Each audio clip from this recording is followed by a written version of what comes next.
आज हम बनाएंगे दही भल्ले।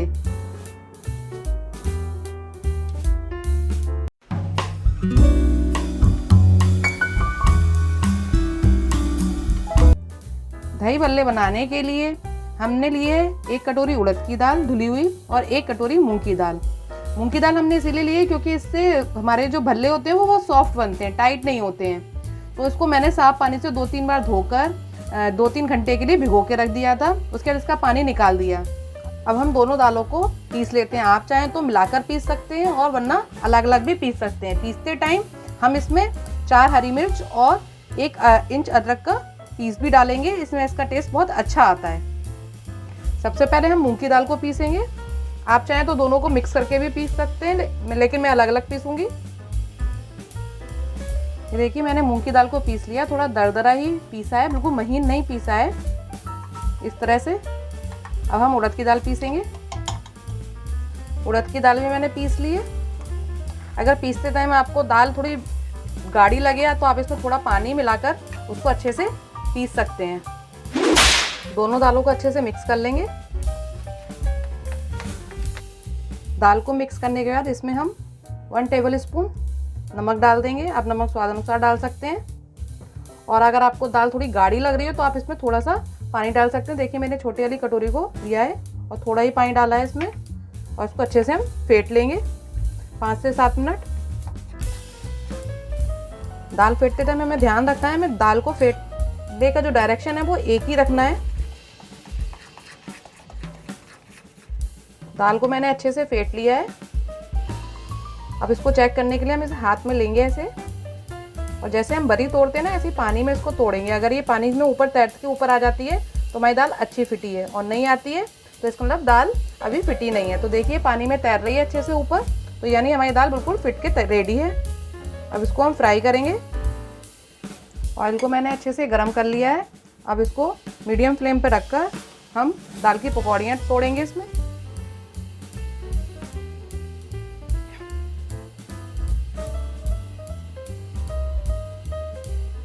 आप चाहें तो हाथ से भी तोड़ सकते हैं, मैं स्पून से तोड़ रही हूँ।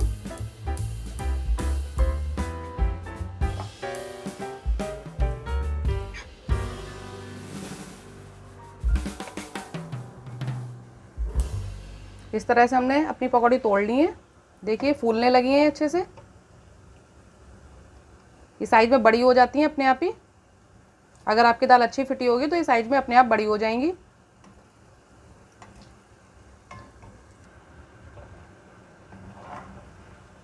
इनको हम मीडियम फ्लेम पे ही सेकेंगे, क्योंकि अगर हम तेज कर देंगे गैस को तो ये अंदर से, ऊपर से तो सिक जाएंगी लेकिन ये अंदर से कच्ची रह जाएंगी।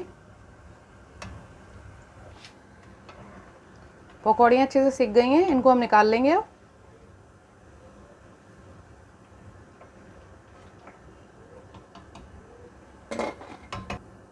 इसी तरह से हम सारी पकौड़ियाँ सेक लेंगे।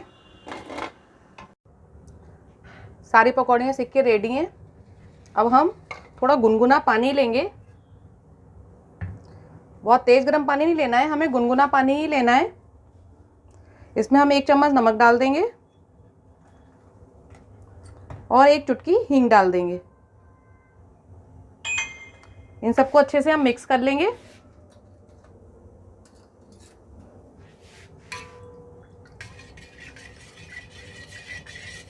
इसमें भल्ले का स्वाद बहुत अच्छा आता है।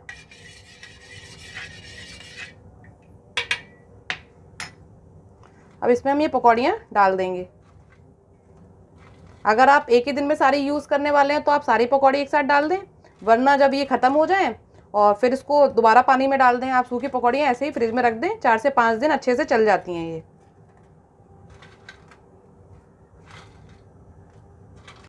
अब हम कोई ऐसी प्लेट लेंगे जो हमारी पकौड़ियों को पानी के अंदर अच्छे से डिप कर दें। तो मैंने एक ऐसी गहरी वाली प्लेट ली है जो मेरे भगोने के अंदर आराम से चली जाएगी, और इसको हम ऐसे करके दबा के रख देंगे, जिससे जो पकौड़ियाँ हैं वो पानी में अच्छे से भीग जाएं। पकौड़ियों को पानी में भिगोकर हम 1 घंटे के लिए रख देंगे, जिससे ये सॉफ्ट हो जाए अच्छे से। फिर इसको हम दही में डालेंगे। 1 घंटा हो गया है, इसको हम ओपन करके देखते हैं। ये अच्छे से फूल गए हैं पानी में।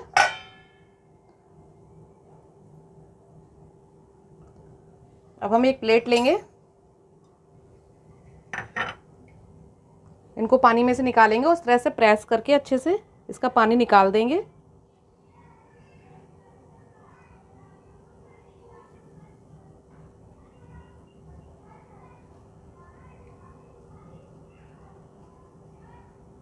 इसको हम ज़्यादा नहीं दबाएंगे वरना ये टूट जाएंगे। दही बल्ले बनाने के लिए मैंने ये दही लिया है। दही को अच्छे से फेंट के इसमें थोड़ी सी चीनी डाल ली है और बिल्कुल स्मूथ सा एक दही बना लिया है। मीठी चटनी, इसकी जो वीडियो है आपको अगर इसकी रेसिपी चाहिए तो मैं डिस्क्रिप्शन बॉक्स में इसका लिंक डाल दूंगी, आप देख सकते हैं। हरे धनिया की चटनी, इसकी भी वीडियो मैं आपको डिस्क्रिप्शन बॉक्स में डाल दूंगी, आप देख सकते हैं। काला नमक, सफ़ेद नमक, भुना हुआ जीरा और लाल मिर्ची। सबसे पहले इसके ऊपर हम दही डालेंगे।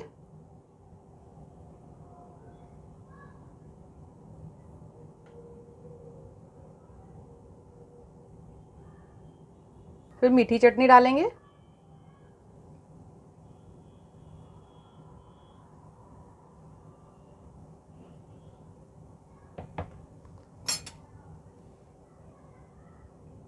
हरी चटनी डालेंगे।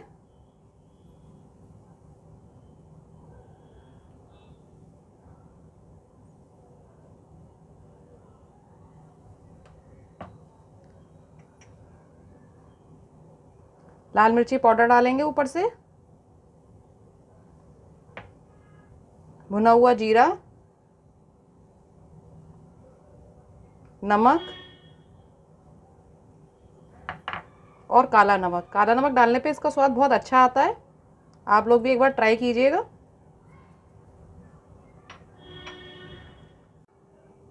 दही बल्ले बनके बिल्कुल रेडी हैं। अगर आपको मेरी वीडियो पसंद आए तो प्लीज़ मेरे चैनल पे कमेंट्स करें, मेरे चैनल को लाइक्स करें और मेरे चैनल को अगर आपने सब्सक्राइब नहीं किया है तो प्लीज़ उसको सब्सक्राइब कीजिए। अपने फैमिली फ्रेंड्स के साथ शेयर कीजिए। थैंक